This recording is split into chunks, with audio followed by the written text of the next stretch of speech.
मुंबईत 3 विद्यार्थ्यांकडून 3.5 कोटींचे विदेशी चलन सीमा शुल्क विभागाने केलं जप्त। या प्रकरणी ट्रॅव्हल एजंट आणि फॉरेक्स डीलरला अटक। कुर्ला बेस्ट अपघातातील मृतांच्या नातेवाईकांना 2 लाखांची मदत। बस अपघातात झाला होता 9 जणांचा मृत्यू। भंडाऱ्यामध्ये महाशिवरात्री निमित्ताने लाखांदूर येथे चूलबंद नदीवरील मंदिरात गेलेल्या शिवभक्तांवर मधमाशांचा हल्ला। भाविकांना मंदिरात लावलेल्या धूप अगरबत्तीच्या धुरामुळे मधमाशांनी भाविकांवर केला हल्ला।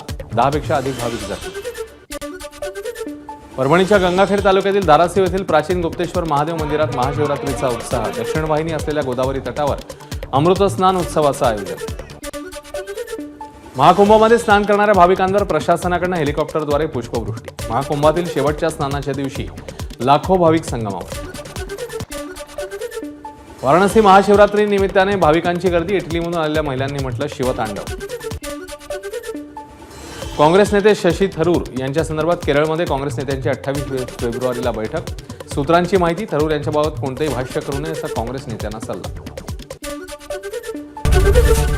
एबीपी माझा, उघडा डोळे बघा नीट।